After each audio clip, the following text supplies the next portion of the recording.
শিখতে থাকি এবং জানার আগ্রহ বাড়াতে থাকি এবং সেই সাথে ওয়ার্ডস টু লিভের ক্লিপ চ্যানেলের সাথেই থাকি।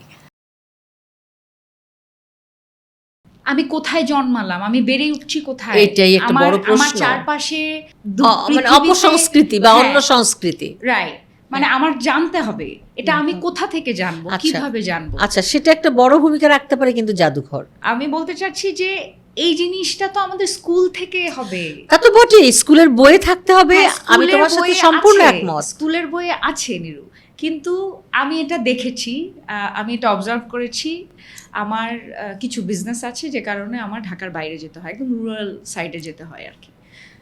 সেখানে গিয়ে যে প্রাইমারি স্কুলগুলো আছে সেখানে তোমার অভিজ্ঞতাটা খুবই বাজে। বাজে বলবো না, মানে এটাকে কি বলবো, আমার মানে প্রপার খুব আনন্দদায়ক না, না একদমই না। তোমার কষ্ট হবে সত্যি কথা। এবং এটা একটা বিদ্যালয়, একটা স্কুল এরকম হতে পারে না। একটা স্কুল তো সার্বজনীন হবে। স্কুলের টিচাররা কখনো স্কুলে ঘুমাতে পারেন না না, আমাদের শিক্ষা ব্যবস্থাটাও কিন্তু একটু ঢেলে সাজানো দরকার। বিশেষ করে তুমি দেখো বাংলাদেশে বিভিন্ন ধরনের শিক্ষা কার্যক্রম চালু আছে। আমি যেটা অবজার্ভ করছি নিরু, সেটা হচ্ছে যে এখনকার বাচ্চাদের ওদের ওজনের থেকে ওদের স্কুল ব্যাগের ওজন অনেক বেশি। সত্যি তাই। এবং ইংলিশ মিডিয়াম, আবার বাংলা ভার্সন, ইংরেজি ভার্সন কেউ পড়ছে, কেউ মাদ্রাসা তো প্রচুর। হ্যাঁ, তো এই যে তিন ধরনের, আবার মাদ্রাসার মধ্যেও নাকি ভাগ আছে, অনেকগুলো ভাগ আছে, সেগমেন্ট আছে। তো তাতেও কিন্তু ওদের শিক্ষা পরিপূর্ণ হচ্ছে না। আমাদের যে শিক্ষা ব্যবস্থা একদম ছোট থেকে শুরু করে প্রাইমারি লেভেলটা কিন্তু খুবই গুরুত্বপূর্ণ। আমাদের শিশুদের মস্তিষ্ক তৈরি হয় 5 বছর বয়স থেকে 9 বছর বা ধরো 15 সর্বোচ্চ। এর মধ্যে কিন্তু তার গঠন প্রক্রিয়া, তার মস্তিষ্ক ধারণ প্রক্রিয়া এবং চিন্তাগুলাকে সে তার মাথায় নিয়ে নেয়। তো ওই সময় যদি দেখা যায় যে একটা সমাজ ব্যবস্থার মধ্যে একই জায়গাতে একটা অঞ্চলের মধ্যে 3-4 রকমের শিক্ষা ব্যবস্থা চালু আছে এবং এক একজন এক এক জায়গায় পড়তে যাচ্ছে, বিভিন্ন জায়গায় তারা পড়তে যাচ্ছে। প্রাইমারি স্কুল একটা, তো তুমি তো বললে যে অবস্থা। আবার এদিকে কিন্ডারগার্টেন একটা, সেখানে ইংরেজি মাধ্যম। আবার হাই স্কুলেও দেখো তোমার এ লেভেল ও লেভেল করছে, ও লেভেল এ লেভেল করছে। আবার মাদ্রাসাতেও কি হাফেজি পড়াশোনা, সেটা আরবিটাই বেশি প্রাধান্য দিচ্ছে। পড়াশোনা এত যদি হয় তাহলে তো হবে না। আমি যেটা দেখছি প্রতিষ্ঠান নিয়ে তো বললামই তোমাকে আমি, এবং যেখানে টিচারদের যে ভূমিকা আমাদের লাইফে, তুমি যদি একটু ভেতরের দিকে যাও, আমাদের বাংলাদেশের একটু ভিলেজ, তুমি যদি গ্রামে যাও, হ্যাঁ গ্রাম সাইডে যদি তুমি যাও, ওখানে শিক্ষার ব্যবস্থা তোমাকে অনেক হতাশ, খুবই দুর্বিষহ। আমি তো গ্রামে বড় হয়েছি, আমার ওখানে আমার দাদুর একটা স্কুল আছে। আমি সেই স্কুলটাকে কেন্দ্র করে কিছু ভালো কাজ, মানে ভালো মিন্স মানে আমি মানে তাদেরকে শেখানোর চেষ্টা করছি। ওখানে একটা লাইব্রেরি করেছি, শিশুদের জন্য একটা লাইব্রেরি আছে। তো সেখানে কিছু বই আমরা কিনছি প্রতি বছরই, তারপর ওদেরকে বৃত্তি দেওয়ার চেষ্টা করছি।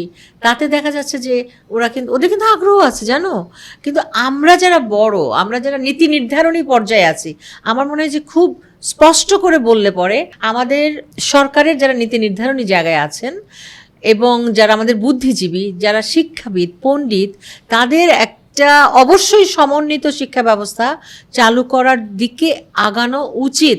না হলে অচিরেই আমরা বাঙালি জাতিগোষ্ঠী বিলীন হয়ে যাব, আমাদের কিছুই আর থাকবে না। যতই আমি জাদুঘরে নিয়ে গিয়ে হিস্ট্রি দেখাই, ওই হিস্ট্রি যদি আমার শিক্ষক না জানে, আমার বাচ্চারা যদি শুরুতে না জানে, তাহলে তো ওখানে গিয়ে শুধু দেখালে হবে না। এখনকার জেনারেশনের কাছে, এবং কিছু ওই যে বললাম সর্টেড যারা, তাদেরকে আমি এক সাইডে রেখে নর্মালি সাধারণ কারণে যাদের এই শিক্ষার ব্যবস্থাটাকে এবং বাংলা ইংলিশকে যারা এত কঠিন করে দেখেন আর কি, যাদের কাছে ইংলিশটার মানে ইংলিশের প্রায়োরিটিটা বেশি, যাদের কাছে এটা মনে হয় না যে একজন শিক্ষিত বাংলা বলা সুশিক্ষিত মানুষ যিনি বাংলা বলেন তিনিও সুশিক্ষিত, হ্যাঁ, এবং সংস্কৃতিবান। হ্যাঁ, কিন্তু আমাদের বাংলাদেশের এখনকার প্রেক্ষাপটে দেখছি যে ইংলিশ বলতে পারেন 2 লাইন, হ্যাঁ, ভুল বললেও সেটা তো ভুল বলছে না সঠিক বলছে, সেটা তো ধরার ক্ষমতাই আমাদের, ওই শিক্ষাই নেই। হ্যাঁ, সেটা অতদূর আমি জানি না, শুধু এতটুকু জানি যে ইংলিশ যে বলতে পারে সেই হচ্ছে সর্বগুণ সম্পূর্ণ এবং শিক্ষিত আমাদের এখনকার পরিপ্রেক্ষিতে এটাই দেখা যাচ্ছে। তো ম্যাক্সিমাম আমি যতদূর একদম, দেখি আমাদের একদমই, আশেপাশে absolutely। ইংলিশ বলার প্রবণতাটা এতই বেশি। ওই যে বাংলিশ তুমি তো বলছিলে তখন, মানে ব্যাপারটা হচ্ছে কি না আমরা এদিকে থাকতে বাংলা- পারছি, হ্যাঁ। না আমরা এদিকে থাকতে পারছি, এখান থেকে এতটুকু অল্প নিচ্ছি, ওখান থেকে অল্প নিচ্ছি, ওখান সত্যি, থেকে মানে সব একটা জগা ব্যাপারটা খিচুড়ি হয়ে- হ্যাঁ, একটা। নিজস্বতাটা জানার চেষ্টাই করছি না। তোমার যে পার্সপেক্টিভ, তুমি যে দৃষ্টিভঙ্গি নিয়ে বললে, এটা সত্যি। সেটা হলো যে এটাকে বলা হয় অনানুষ্ঠানিক শিক্ষা ব্যবস্থা। আচ্ছা, মানে এটাকে বলা হচ্ছে ইউনিভার্সাল এডুকেশন সিস্টেম, ইউনিভার্সাল, সার্বজনীন। তো এই জন্য মিউজিয়ামকে গুরুত্ব দেওয়া উচিত। আরেকটা হলো যে শিশুদেরকে অবশ্যই তাদের পাঠ্য বইয়ে, স্কুল পাঠ্য বইয়ে কিন্তু জাদুঘর সম্পর্কে এবং প্রত্নতত্ত্ব, প্রাচীন যে ইতিহাস সে সম্পর্কে অবশ্যই একটা চ্যাপ্টার থাকতে হবে, যে বাঙালি জাতি কিভাবে তৈরি হয়ে উঠলো, তাদের ইতিহাসটা কি, তাদের অতীতটা কি, হ্যাঁ, তারা কোথা থেকে আসলো, এখনকার তাদের বর্তমান ইতিহাসটা কি। বর্তমান ইতিহাসের মধ্যে আমরা বলতে পারি যে আমরা 1971 সালে একটা স্বাধীনতা যুদ্ধ করেছি, তার আগে আমাদের ভাষা আন্দোলন, সমকালীন ইতিহাস। হ্যাঁ, সমকালীন ইতিহাস।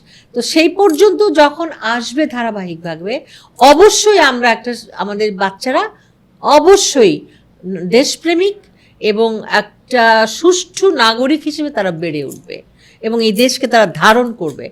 তার নিজের ইতিহাসকে যখন সে ধারণ করবে, তার শেকড়ের নিচে সে মাটি খুঁজে পাবে, সে উন্মূল হবে না, সে কর্পোরেট হবে না। আমার সবচেয়ে দুঃখ লাগে, আমি বলতাম ওদেরকে যে কর্পোরেট কেরানি হও না, আমাদেরকে তো কর্পোরেট কেরানি বানানো হচ্ছে। আগে আমরা টাইপ মেশিনে করতাম, বা আরও আগে ব্রিটিশদের সময় আমরা হাতে লিখতাম, কেরানি তৈরি করে গেছে ওরা।